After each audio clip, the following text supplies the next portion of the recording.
আমার নাম কালী। গায়ের রং কালো বলে জন্মের সময় আমার ঠাকুমা বলেছিল, বাবা গো, এ যে একেবারে মা কালী। সেই থেকে আমার ডাক নাম হয়ে গেল কালী। মা ভালো নাম রেখেছিল শ্যামা। আমি মাস্টার ডিগ্রি পাস, শিক্ষিত বেকার।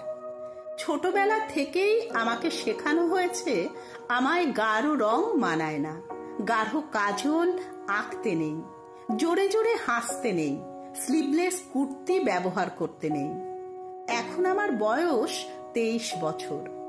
ঠাকুমার নিদান, কালো মেয়েকে পার করার জন্য জোর কদমে সম্বন্ধ খোঁজা শুরু করো।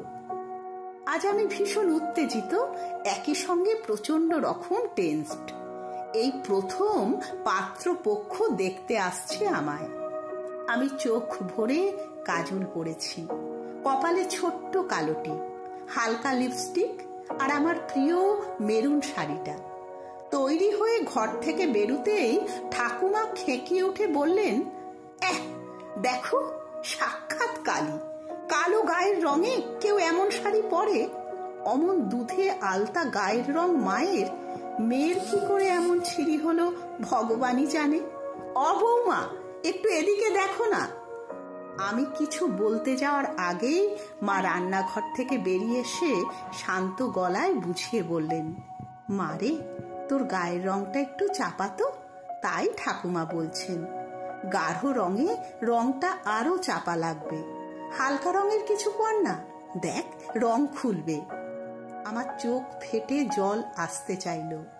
আমি ঘরে চলে গেলাম। এইসব কথার মাঝেই ওনারা হৈ হৈ করে এসে পড়লেন। আমি আর শাড়ি বদলানোর সময় পেলাম না। সত্যি বলতে কি, আমি শাড়ি বদল করতামও না। যথা সময়ে আমার ডাক পড়ল বসার ঘরে। একে একে পরিচয় করানো হলো সকলের সঙ্গে। ছেলের বাবা মা, ঠাকুমা এবং এক জামাইবাবু এসেছেন। আমি প্রতি নমস্কার জানিয়ে উল্টো দিকের চেয়ারে বসা মাত্রই আমার ঠাকুমা বলে উঠলেন, আমাদের মেয়ে বাপু কালো ধোলো, তবে রান্না বান্না কাজকর্মে বেশ এক্সপার্ট। এই গায়ের রংটাই যা কালো, না হলে একটু মানিয়ে গুছিয়ে নিলে আপনারা এমন শান্তশিষ্ট মেয়ে আর দুটো পাবেন না। আমার লজ্জায় মাটিতে মিশে যেতে ইচ্ছে করছিল। এমন সময় ছেলের ঠাকুমা পান চিবোতে চিবোতে বাবাকে বললেন, তা পষ্টাপষ্টি বলি বাবা, আমি তো গায়ের রং চাপা শুনে ভেবেছিলুম উজ্জ্বল শ্যামবর্ণ হবে হয়তো। চোখ নাক একটু নজর ধরার মতো হলেও না হয় হতো। এ তো দেখছি গায়ের রং ময়লা, মুখশ্রীও একেবারে সাদামাটা।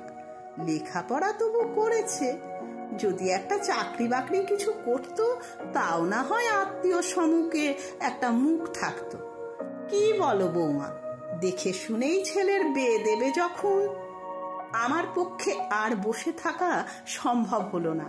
শটান দাঁড়িয়ে বললাম, মাফ করবেন, আমাকে আপনাদের অপছন্দ হতেই পারে, সকলের সকলকেই যে পছন্দ হবে এমন কোনো কথা নেই, কিন্তু তার মাপকাঠি যদি গায়ের রং আর মুখশ্রী হয়, আমি সরাসরি বলছি, আমাকে বাতিল করার আগেই আমি আপনাদের রিজেক্ট করছি।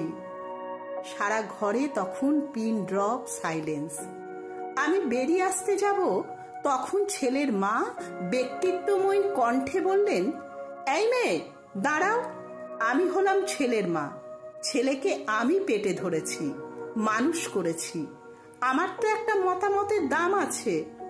মা, বিয়ের সময় আপনি এবং বাবা আমার কালো গায়ের রং নিয়ে যথেষ্ট হেনস্থা করেছেন। আমার বাবাকে প্রচুর টাকা গয়না যৌতুক নিয়েছেন এটাকে ইস্যু করে।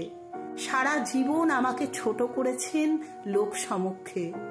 আমি মুখ চোরা ছিলাম, কিছু বলতে পারিনি। কিন্তু আমার ছেলের জন্য আমার এমন প্রতিবাদী মা কালী দরকার। আমি জানি আমার ছেলের অমত হবে না। আর আপনি তো রোজ সন্ধ্যায় ভক্তি ভরে গান, শ্যামা মা আমার কালো, তা এই শ্যামাতে এত আপত্তি কিসের? সবচেয়ে বড় কথা, আপনার নাতিও তো যথেষ্ট কালো। শুনে আমার ঠাকুমা বললেন, ও তো বেটা ছেলে, সোনার আংটি আবার বাঁকা। কি জানি বাপু, এত আদিক্ষেতা, বিয়ের পর বজায় থাকলেই ভালো। এমন সময় নীরবতা ভেঙে স্বয়ং পাত্র বলে উঠল, আরে থাকবে ঠাকুমা, থাকবে, সারা জীবন আদিক্ষেতা বজায় থাকবে। কি জানেন, আপনার নাতনিকে কলেজ যাওয়ার পথে রোজ দেখতাম।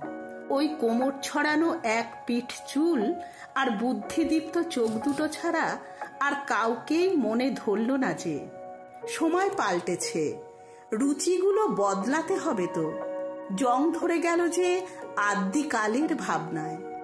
দিন না আপনার নাতনিকে আমার হাতে তুলে। রং যদিও বেজায় কালো, আমি কিন্তু পাত্র ভালো। সবাই হো হো করে হেসে উঠল। সেই হাসিতে যোগ দিলাম আমিও। কলমে পার্বতী মোদক, কণ্ঠে আমি সুতপা চক্রবর্তী।